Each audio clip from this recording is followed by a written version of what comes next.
വിശദമായ വാർത്തയിലേക്ക്. നിലമ്പൂർ തോൽവിയുടെ പശ്ചാത്തലത്തിൽ തിരുത്തേണ്ടത് CPIM തിരുത്തുമെന്ന് സംസ്ഥാന സെക്രട്ടറി MV ഗോവിന്ദൻ മാസ്റ്റർ. പരാജയം പാർട്ടിയും ഇടതുമുന്നണിയും വിശദമായി പരിശോധിക്കുമെന്നും ദേശാഭിമാനിയിൽ എഴുതിയ ലേഖനത്തിൽ ഗോവിന്ദൻ മാസ്റ്റർ പറഞ്ഞു. വിവരങ്ങളുമായി D ബിനോയ് ചേരുന്നു. ബിനോയ്, ഗോവിന്ദൻ മാസ്റ്റർ ഈ ഒരു തിരുത്തേണ്ട പരാമർശങ്ങളെല്ലാം തിരുത്തുമെന്നടക്കമുള്ള കാര്യങ്ങളാണ് പറഞ്ഞിരിക്കുന്നത്. കൂടുതൽ വിശദാംശങ്ങൾ എന്തൊക്കെയാണ്?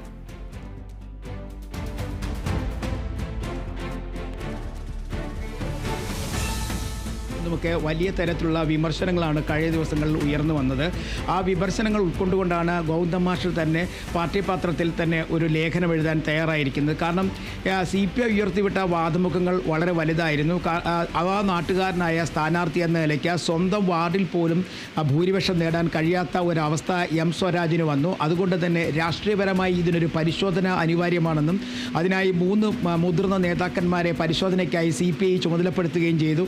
ഇത്തരത്തിൽ CPI തന്നെ ഇടതുമുന്നണിക്കകത്ത് നിന്ന് അതൃപ്തി അറിയിച്ചോടുകൂടിയാണ് ഒരു തിരുത്തൽ ശക്തിയായി മാറി നിന്നുകൊണ്ട് പാർട്ടി തിരുത്തേണ്ട കാര്യങ്ങളുണ്ടെങ്കിൽ തിരുത്തുമെന്നൊരു നിലപാട് സ്വീകരിച്ച് പാർട്ടി സെക്രട്ടറി തന്നെ പത്രത്തിൽ ലേഖനം എഴുതിയിരിക്കുന്നത്. ഇതിൽ പ്രധാനമായും ഉന്നയിക്കുന്ന ഒരു കാര്യം, ഈ പാർട്ടിയുടെ അടിത്തറയ്ക്ക് വലിയ തരത്തിൽ ഇളക്കം തട്ടിയിട്ടുണ്ട്. നിലമ്പൂർ തെരഞ്ഞെടുപ്പിൽ ജനവിരുദ്ധ വികാരം അല്ലെങ്കിൽ ഭരണവിരുദ്ധ വികാരം ജനങ്ങളിലേക്ക് വളരെയധികം ശക്തമായി എത്തിയിരിക്കുന്നു. ഇത്തരത്തിലുള്ള കാര്യങ്ങളൊക്കെ വലിയ ചർച്ചയായിരുന്ന ഒരു സാഹചര്യം കൂടി ഉണ്ടായിരുന്നു. ഇതെല്ലാം കണക്കിലെടുത്തുകൊണ്ടാണ് അദ്ദേഹം ലേഖനം എഴുതിയിരിക്കുന്നത്. പാർട്ടിയുടെ അടിത്തറയ്ക്ക് ഒരു വിധത്തിലുള്ള കോട്ടവും സംഭവിച്ചിട്ടില്ല.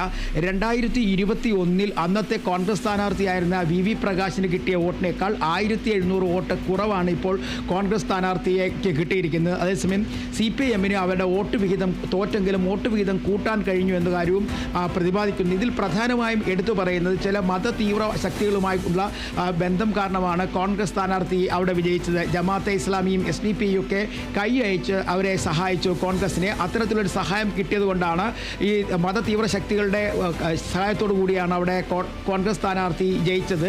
നേരത്തെ പ്രിയങ്ക ഗാന്ധിയും രാഹുൽ ഗാന്ധിയും മത്സരിച്ചപ്പോഴും ഇത്തരത്തിലുള്ള സഹകരണങ്ങളും സഹായങ്ങളും ഈ ജമാഅത്തെ ഇസ്ലാമിയുടെ ഭാഗത്തു നിന്നും ഒപ്പം SDP ഭാഗത്തു നിന്നൊക്കെ ഉണ്ടായിരുന്നു. അത്തരത്തിൽ ഒരു സഹായം ഇപ്പോൾ ആര്യാടൻ ഷൗക്കത്തിന് ലഭിച്ചിരിക്കുന്നു. ഇത്തരം കാര്യങ്ങളെല്ലാം എടുത്തു പറഞ്ഞുകൊണ്ടും ചൂണ്ടിക്കാണിച്ചുകൊണ്ടുമാണ് ആ ലേഖനം മുന്നോട്ട് പോകുന്നത്.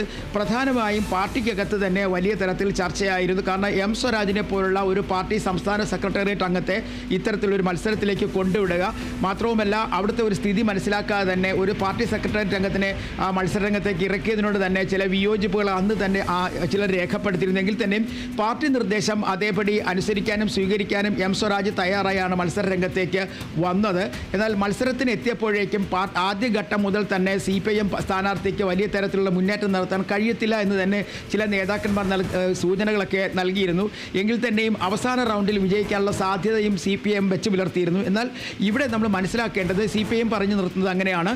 മതതീവ്ര ശക്തികൾ വലിയ തരത്തിൽ കോൺഗ്രസിനെ കൈയയച്ച് സഹായിച്ചത് കൊണ്ടാണ് ഇത്തരത്തിൽ ഒരു വിജയം വരിച്ചത്. അത് നേരത്തെ പ്രിയങ്ക ഗാന്ധിക്കും രാഹുൽ ഗാന്ധിക്കും ഒക്കെ തന്നെ ഈ ജമാഅത്തെ ഇസ്ലാമിയുടെയും SDP ഒക്കെ സഹായം ലഭിച്ചിരുന്നു. അപ്പോൾ ലേഖനം പറഞ്ഞു വെക്കുന്നതനുസരിച്ച് കൃത്യമായും തീവ്രവാദ സംഘടനകൾ അല്ലെങ്കിൽ മതതീവ്ര സംഘടനകളായ ജമാഅത്തെ ഇസ്ലാമിയും അപ്പോൾ SDP ഒക്കെ സഹായിച്ചു എന്നുള്ള ഒറ്റ കാരണത്തിൽ മാത്രമാണ് വിജയം. അതേസമയം കോൺഗ്രസിന് അവിടെ വോട്ട് വിഹിതം 1700 കഴിഞ്ഞ 2021 അപേക്ഷിച്ച് 1700ഓളം വോട്ട് കുറഞ്ഞിരിക്കുന്നു. CPIMന് വോട്ട് കൂടിയിരിക്കുന്നു. ഇത്തരത്തിൽ ചില വാദമുഖങ്ങൾ ഉന്നയിച്ചുകൊണ്ടുള്ള ഒരു ലേഖനം തന്നെയാണ്. എന്തായാലും പാർട്ടിക്കകത്ത് ഈ വിഷയം വലിയ തരത്തിൽ ചർച്ചയാവും. കാരണം പാർട്ടി സംസ്ഥാന സെക്രട്ടേറിയറ്റ് യോഗത്തിൽ കഴിഞ്ഞ ദിവസം തന്നെ ഒരു വലിയ ചർച്ചയായി മാറിയിരുന്നു. അൻവറിൻ്റെ വോട്ട് പിടുത്തവും അൻവർ വോട്ട് പിടിച്ചുകൊണ്ട് പാർട്ടിക്കുണ്ടായ ദോഷഫലങ്ങളും ഒക്കെ തന്നെ ചർച്ചയായി ഉയർന്നു വന്നിരുന്നു. അവിടെയും പ്രധാനമായി പറഞ്ഞത് പാർട്ടിയുടെ അടിത്തറയ്ക്ക് ഒരു വിധത്തിലുള്ള കോട്ടവും സംഭവിച്ചിട്ടില്ല. അതേസമയം അല്ലെങ്കിൽ ചില മതതീവ്ര സംഘടനകൾ കോൺഗ്രസിനെ സഹായിച്ചത് കൊണ്ടാണ് ഇത്തരത്തിൽ ഒരു നേട്ടം കോൺഗ്രസിനുണ്ടായത്. അതേസമയം അൻവർ പിടിച്ച വോട്ട് UDFിൻ്റെ എന്നൊരു വാദം ചില സെക്രട്ടറി അംഗങ്ങൾ മുന്നോട്ട് വെച്ചെങ്കിലും അത് പൂർണ്ണതോതിൽ അംഗീകരിച്ചിട്ടില്ല. കാരണം 19,000-ലധികം വോട്ടാണ് അൻവർ അവിടെ നിന്ന് പിടിച്ചിരിക്കുന്നത്. ഈ വോട്ട് LDFനും UDFനും ഒരുപോലെ ദോഷം ചെയ്ത തരത്തിലേക്ക് കാര്യങ്ങൾ എത്തിച്ചേർന്നു. അതാണ് കോൺഗ്രസിന് വോട്ട് കുറഞ്ഞതും അതുപോലെ CPIMന് പരാജയത്തിന് വഴിവെച്ചതെന്നും ഒരു വിഭാഗം നേതാക്കന്മാർ വാദിക്കുന്നുണ്ട്.